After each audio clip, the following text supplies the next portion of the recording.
Hello everybody, this is Jacob from EDC Junkie. Thanks for tuning in. Today we will be doing a pocket dump EDC video.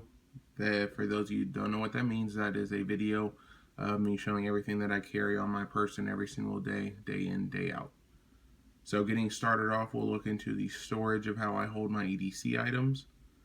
This is a box that I got from IKEA. It came in a set of three, the three being that I got the big one here, and then I got two smaller ones. These boxes do fit inside of this box. It was $15. So I wanted something that was cheap that could hold all my EDC items. I tried doing the organizer. It didn't work out that well. I didn't like having to come home from work after a long day and sit there and separate everything out. I just wanted to be able to come home, get everything out of my pockets, and put it in something. This has worked out really, really nicely. It was cheap. Like I said, it was only $15. If I can find the link online, I'll put a link in the description box if I can remember what the name of the box is, so you guys can check it out. But for $3, and then you get 3 boxes out of it. And the smaller boxes, the one that I just showed you, also fit a Glock 17 perfectly, for anybody who's wondering. So there's that. But anyways, we'll start off with the items that I carry on my person now that we move past the way that I store them. This does have a magnetic clasp, which is also kind of nice. So jumping right in, first thing, I think I'd be safe to say that 100, well not 100 because there will be that one, but 99% of Americans carry is keys. So I don't have anything super special on my keys. I got my car keys. I have a Keybar, which if you guys don't know about Keybar, I'll put a link down in the description so you guys can go visit them. Keybar is awesome. I know the owner personally. His name is Mike. He's a great guy. So it's American-made products. Definitely go and check them out. It's more than just being able to silence your keys. It's actually, there's so many benefits that come into having a key bar. It makes it easier to turn them if you're putting in an old lock or something, because you get more, you can put more torsion on it with being up top. But anyway, it's moving past that. So I got my keys, I got my key bar. I keep a little Streamlight Nano. It's not the brightest light, but for trying to find something in the dark, it works okay. And then I got my badge for work. So nothing too special there. Moving on, the next item that I always carry on me is a cell phone. This is a life-proof case. I carry an iPhone 6 Plus. I'm using it to film the video, therefore I can't show you the phone. So I always have my phone on me. It's a must-have in today's society. And then last is my wallet. I keep a minimalist wallet. This is a Billet Vault. Let me see if I can find the name here. Billet Vault. You guys can check that out. I'll put a link down in that description too. So it has a money clip on the outside, and then you can hold all your cards and everything on the inside. I have like 8 debit or credit cards, or no, 8 cards. I think I got like 7 debit or credit cards or driver's licenses and IDs, and then I have one, my car insurance card, which is on a thin piece of paper, but it holds a lot, and it's done on rubber bands on the side, so you can still continue to stretch it. I'm sure I could fit multiple more in here, but I love this wallet. It's got the RFID blocking into it, which is something that's really important to me. Just with all the scamming and everything that's going on today, you got to protect yourself 110% of the time. So moving on past what I think everybody carries, we'll move into the more, I don't know, EDC era carry. Things less people carry. I always carry pens on me. I just carry 2. One of them is a nice Fisher Space Pen. I love Fisher Space Pens. They're great. I've had this one for over a year now. Still hasn't run out of ink. And then I carry a cheap Papermate. So I always carry those 2 on me. I carry the cheap Papermate in case someone needs to use my pen, because I'm not going to give them my Fisher Space Pen. 1, because it was $18, and 2, because I fear losing it. It's my favorite pen, and having to wait to order another one that week would probably kill me. So moving on, what else do we have here? Let's do, no, it's not actually Altoids in here. I just use this to carry my headphones. So I have the Apple headphones that come with the Apple phone. This is a great way to hold them. So you can coil them up and put them in here. No matter where you go or how long it is that you use them, when you open this case back up, they will still be coiled. So that's by far my favorite part. I hate that crazy wad you get of putting your headphones in your pocket. Not to mention, it's a little bit easier to find them this way, and they're a little bit more protected. I always kind of have a fear that if I lean on my pocket the wrong way with everything that's in there, that it's going to get crushed. So I always carry some type of folder on me. Obviously, if I'm going to like an airport or something, no, I'm not going to have a pocket knife on me, but that's few and far in between. I don't go on vacations all that often that I have to worry about that. And if I did, I'd probably just check it into my suitcase. So Kershaw Cryo, the model number is 1555 Ti. This is an assisted opening knife. I love this knife. This is probably one of my favorite folding pocket knives that I've ever had in my entire lifetime. So, like I said, it's assisted opening, so it just pops straight on out. It's got the little flipper right here. Press that down, and the knife pops out. This is a great knife. It's cheap. It's under $30. I think I paid $26 for it off of eBay, and it's been great. And Kershaw's a great company to work with. I broke my pocket clip off right here, as we can see. Called them up, asked them how much it would cost if I could get another pocket buy another pocket clip, and they sent it out to me for free. So that was really cool. I didn't have to pay for shipping or anything. So A+ to Kershaw customer service. I also carry a little thing of pepper spray. I don't like doing it on my keys because I don't want it to be out and about. I just slide it in my pocket and leave it there, and it's pretty much all I need that for. And then the last item, which I saved this for last because it's got the most in it, this is a Leatherman Sheath. This is a 4-inch model. It comes in the 4-inch, and then this is the 4.5-inch. The way you can tell them apart is online. They'll have a little divot right here, and the 4-inch model does not have a divot. It's just straight, goes straight back. This one's got the little divot to the side. Why? I'm not 110% sure, but it does. So anyways, moving into the 4-inch Leatherman nylon sheath, I packed this thing full. I keep a little Sharpie marker on the side. It's got elastic bands, so I just slide a Sharpie marker, the little mini Sharpie markers down in there. I carry a mini one because I don't use a Sharpie all that often, but I would like to have one. This is a perfect answer for that problem. So this allows me to still carry a Sharpie, but I don't have to carry the full size and put it in my pocket. Tube of chapstick, nothing special. Everyone's seen chapstick. Inside, I carry in the back here because there's like a little, there's the main compartment, and then there's a little separator for like a toolkit or a bit kit.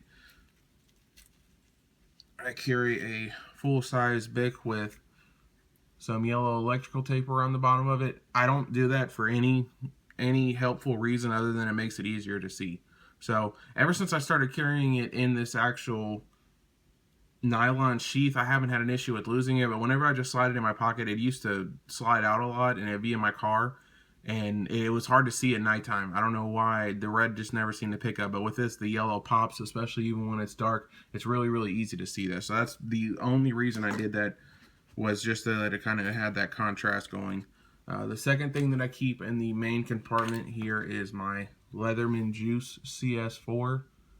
This is by far one of my favorite items that I have on my EDC. My mom got me this knife whenever I was 10. This is not the original model from 10 years ago, obviously. Anybody that knows anything about Leatherman and has kept up with their product line, they switched it out. They used to do one that was blue on both sides, but that one, the knife broke, so I sent it back to Leatherman and they sent me this one. But I've had this specific model for over 10 years, and I love the Juice CS4. It's nice and low profile enough that I can slide it in my pocket and it barely takes up any space, but it's big enough that it has all the tools that I need, and the pliers are good size enough that I can actually get jobs done if I needed it. If there's a bolt I need to tighten or something like that. So it's got a saw on it. I don't really use it, to be honest with you. Actually, does it have a saw on it, or is that another one? No, it does have a saw. Yeah, it's got a saw and all, and it's got a small little pocket knife to it. It's not the greatest can opener, wine, or cork screw, which I don't drink wine, so that's not really relevant, but scissors, and then it's got the Phillips head and flathead on the inside. But the Leatherman Juice CS4 has been a great pocket tool. So I'll leave a link down in the Amazon, so you guys, if you guys want to pick that up, you can. I'd recommend it. And then last but not least is my Olight S1 Baton. Let's see if I can find the S1, but there we go. S1 Baton. So this light, I have good and bad things about it. I love the size. Anybody that owns one of these will say the size is going to be brought up. They're going to talk about how small it is, and they're absolutely 110% right. It is a small light, and for as small as it is, it does a great job. I mean, I can't argue that. This is the low. Wait. Okay, this is the turbo high 500 lumen for like the first 2 minutes or something like that, and then it drops back down to like 300, so it doesn't overheat. It's a great light. It has like the moonlight mode on it, which a lot of people are big fans of. I like the moonlight mode. It's not great, and I don't use it often, but if I ever needed it, it would be nice. My issue with this light, and it's really my only issue, is that it doesn't keep on high. So if I turn it on high and turn it off and stick it back in my pocket and leave it in there for a few minutes, whenever I pull it back out, it goes back to low. I don't like that. I want my flashlight to be on high whenever I pull it out. Whenever I pull it out, I want it to be on high, and then if I want to cycle it down to low, that's fine. But I want it to be like Streamlights, where I can set it to where it'll be on what I want it to be on when I turn it on. Now, I know the other models, they got, I think it's called the S10 Baton 2, I believe, has mode memory, so that you can use it, and then you can, whatever you leave it on is what it's going to be on. That's great. I wish that they would build that into the S1 Baton, but they haven't for whatever reason. So I'll still carry the flashlight. I mean, it's still a great light. It does a handful of things awesomely, but that's just my only hang up. And then it's also, for you guys that don't know, it's got a magnet to the bottom of it. So anyone that's not familiar with Olight lights, it's got a magnet on the bottom of it, so you can, like, if you're working on your car, you can magnetize it to the hood of your car, and then the light will just shine down. So that's kind of cool. It's got a nice deep pocket carry clip. I have no complaints about the pocket clip, so works great. You can move it around. I move mine in front of the power button. If I can close up there, I move it in front of the power button, because whenever I carry it in the sheath, if I carry it any other way, the other objects in there seem to knock into it and turn it on.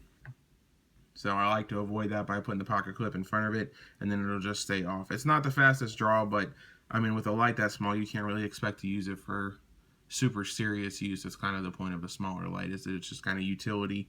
If the lights go out at work or something like that, or you're going out to your car at nighttime, something to that effect, then you have a light that you can use.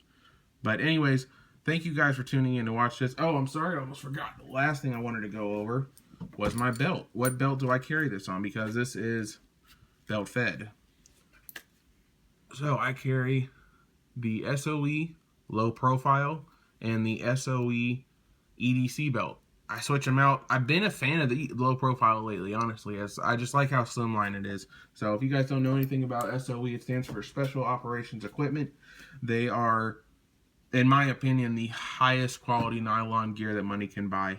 So I use SOE equipment. I have for a while now, and I absolutely love SOE gear. If you want something that is going to last, then buy SOE gear. It's not the fastest shipping, so it's not, sometimes you can get, and it's not always true, sometimes you can get your products really quick. I bought things before and had it within 3 days. Other times I had an order that I placed that I've been waiting on almost 2 months for it. It happens. Their shipping time is 8 to 12 weeks. Sometimes it's longer than that. Things worth having are worth waiting for, and that's all I'm going to say about that. So I will put a link down to Special Operations Equipment down in the description so you guys can check out their website. But if you're looking for a nylon belt, I'm telling you now, if you buy one of the cheaper $20, $30 belts on eBay or Amazon or wherever you might find it at, you're going to want the SOE belt down the road. These aren't belts that you have to buy for one specific thing because it's something you're into. I wear the low profile belt every single day, and I work in an office. So it's not a belt that you can only buy for one reason. I can only buy it because I want to carry a gun and I need a rigid belt. You can wear these belts every single day. So I'm not going to get stuck on the SOE thing. I'm really big fan of them. So, but anyways, thank you guys for tuning in and taking the time to watch the video. I hope you enjoyed it. If you have any comments or suggestions, make sure you leave them down below. I'll check those out. If you think there's something I could be doing to make my EDC better, or if you just have some comments or want to talk about it, that's cool as well. So anyways, thank you guys for tuning in. Make sure to like and subscribe. If you guys have some cool comments or something you want to say, make sure you drop that down below. I try and answer them pretty quickly. So I get the email sent straight to my phone whenever comments come through. But I do thank you guys for watching. I hope you have a great rest of your day. This is Jacob from EDC Junkie, tuning out.